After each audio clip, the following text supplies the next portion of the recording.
ಸಹೃದಯ ಪ್ರೀತಿಯ ಬಂಧುಗಳೇ, ನನಗೆ ಸರ್ವ ಧರ್ಮಗಳು ಸಮನ್ವಯ. ನಾನು ಎಲ್ಲ ಧರ್ಮಗಳನ್ನ ಒಂದು ದಿನಕ್ಕೆ ಹೋಲಿಸ್ತೇನೆ. ಪ್ರಾತಃ ಕಾಲ, ಮಾಧ್ಯಾಹ್ನಿಕ ಕಾಲ, ಸಾಯಂಕಾಲ. ಈ ಒಂದೂ ದಿನದಲ್ಲಿ ಈ ಮೂರೂ ಕಾಲಗಳು ಇಲ್ಲದೆ ಆ ದಿನ ಸಮಾಪ್ತಿ ಆಗಲಾರದು. ಅದಕ್ಕೆ ಸೃಷ್ಟಿ, ಸ್ಥಿತಿ, ಲಯ ಇದಕ್ಕೂ ಹೋಲಿಸ್ತೇನೆ. ಕ್ರಿಶ್ಚಿಯನ್, ಹಿಂದೂ, ಮುಸ್ಲಿಂ ಈ ಮೂರು ಇದ್ದರೆ ಮಾತ್ರ ಸೃಷ್ಟಿ, ಸ್ಥಿತಿ, ಲಯಕ್ಕೆ ಒಂದು ಅರ್ಥ. ನಾನು ಬಹಳಷ್ಟು ವರ್ಷಗಳ ಕಾಲ ಈ ಹಿಂದೂ, ಕ್ರಿಶ್ಚಿಯನ್, ಮುಸ್ಲಿಂ ಬರಗಾಲ ಬಂದಾಗ ಸೋದರ ಭ್ರಾತೃತ್ವ ಭಾವನೆಯಿಂದ ಅನೇಕ ಯಜ್ಞಗಳನ್ನ ಮಾಡಿರ್ತೇನೆ. ಅದೆಲ್ಲ ಮಾಧ್ಯಮಗಳು ಪ್ರಚಲಿತವಾಗಿರುತ್ತೆ. ಬಹುಶಃ 16 ವರ್ಷಗಳ ಹಿಂದೆನೆ ಬರಗಾಲ ಬಂದಾಗ ಸೋದರ ಭಾವನೆಯಿಂದ ಯಜ್ಞಗಳನ್ನ ಮಾಡಿರ್ತೇವೆ. ಅಂದ್ರೆ ಇಲ್ಲಿ ಭ್ರಾತೃತ್ವ ಪ್ರೇಮವೇ ಬೇಕು. ಅಂದ್ರೆ ದೇಶ ಸೇವೆ ಅಂತಂದ್ರೆ ಅದು ಈಶ ಸೇವೆ ಮಾಡಿದ ಹಾಗೆ, ಜನ ಸೇವೆ ಅಂತಂದ್ರೆ ಜನಾರ್ದನ ಸೇವೆ ಮಾಡಿದ ಹಾಗೇನೆ.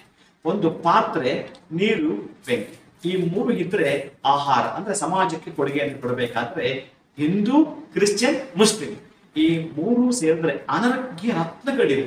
ಅತ್ಯಂತ ಪ್ರಭಾವಶಾಲಿಯಾಗಿರತಕ್ಕಂತಹ ಸರ್ವ ಧರ್ಮ ಸಮನ್ವಯ ಭಾವನೆಯಿಂದ ಕಂಡಾಗ ನಿಮಗೆ ಅವು ವಜ್ರದ ಹೊಳಪನ್ನ ಕೊಡ್ಲಿಕ್ಕೆ ಸಾಧ್ಯ ಆಗುತ್ತೆ. ಹಾಗಾಗಿ ನಮಗೆ ಸಂಬಂಧಪಟ್ಟ ಅತ್ಯಂತ ಅಭೂತಪೂರ್ವ ಮುಖದಲ್ಲಿ ಏನು ತೇಜಸ್ ಉಂಟೋ ಅಂತಹ ಮಹಿಮಾನ್ವಿತರು ಅಂದ್ರೆ ಆಯಾಯ ಆ ಒಂದು ಧರ್ಮದ ಪ್ರಕಾರ ಏನೆಲ್ಲ ಕೂಡ ಅನುಷ್ಠಾನ ಇಟ್ಟು ಬಂದಿರುತ್ತಾರೋ ಅವರ ವರ್ಚಸ್ವಿನವು, ಯಶಸ್ವಿನವು, ತೇಜಸ್ವಿನವು ಮಾತು ಕೂಡ ಮಾಣಿಕ್ಯದ ಕೀರ್ತಿಯಂತೆ, ಸಲಾಖಿಯಂತೆ ಕುಡಿದು ಹೇಳ್ತಾ ಇತ್ತು. ಇನ್ನು ಡಾಕ್ಟರ್ ಯೋನಸ್ ಅಂತೂ ಹೇಳೋದು ಬೇಡ. ಇನ್ನು ಅವರು ವಿದ್ಯೆಗಳಲ್ಲಾಗಿರಬಹುದು ಅನೇಕ ಡಾಕ್ಟರೇಟ್ಗಳನ್ನ ಪಡ್ಕೊಂಡಿರ್ತಕ್ಕಂಥವ್ರು.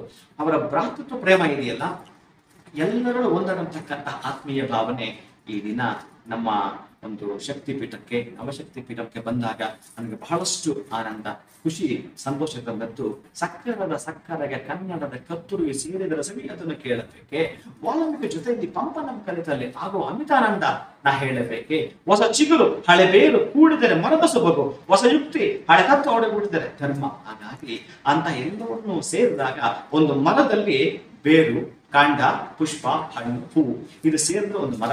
ಹಾಗೆ ಎಲ್ಲಾ ಧರ್ಮಗಳು ಈ ಸಮತ್ವ ಭಾವನೆಯಿಂದ ನೋಡಿದಾಗ ದೇಶದ ಎಲ್ಲ ಜನರು ಸೌಖ್ಯದಿಂದ ಬಾಳುವಂತು. ದೇಶದ ಎಲ್ಲ ಜನರು ಪ್ರೀತಿ, ಪ್ರೇಮ, ವಾತ್ಸಲ್ಯದಿಂದ ಬಾಳುವಂಥದ್ದು. ಅಂತಹ ಗಣಪತಿಯ ವಿಶೇಷವಾಗಿರತಕ್ಕಂಥ ಈ ಚೌತಿಯಂದು ಹಬ್ಬ ಆಚರಣೆ ಮಾಡ್ತಾ ಇರ್ತಕ್ಕಂತಹ ಎಲ್ಲಾ ನನ್ನ ಆತ್ಮೀಯ ಬಂಧುಗಳು ಕೂಡ ನಮ್ಮ ಮೂರು ಧರ್ಮಗಳ ಪರವಾಗಿ ನಿಮಗೆ ಶುಭಾಶೀರ್ವಾದವನ್ನ ಈ ಸಂದರ್ಭದಲ್ಲಿ ಮಾಡ್ತೇವೆ. ಶುಭಂ ಭೂಯಾತ್. ಫಲಿತಾತ್.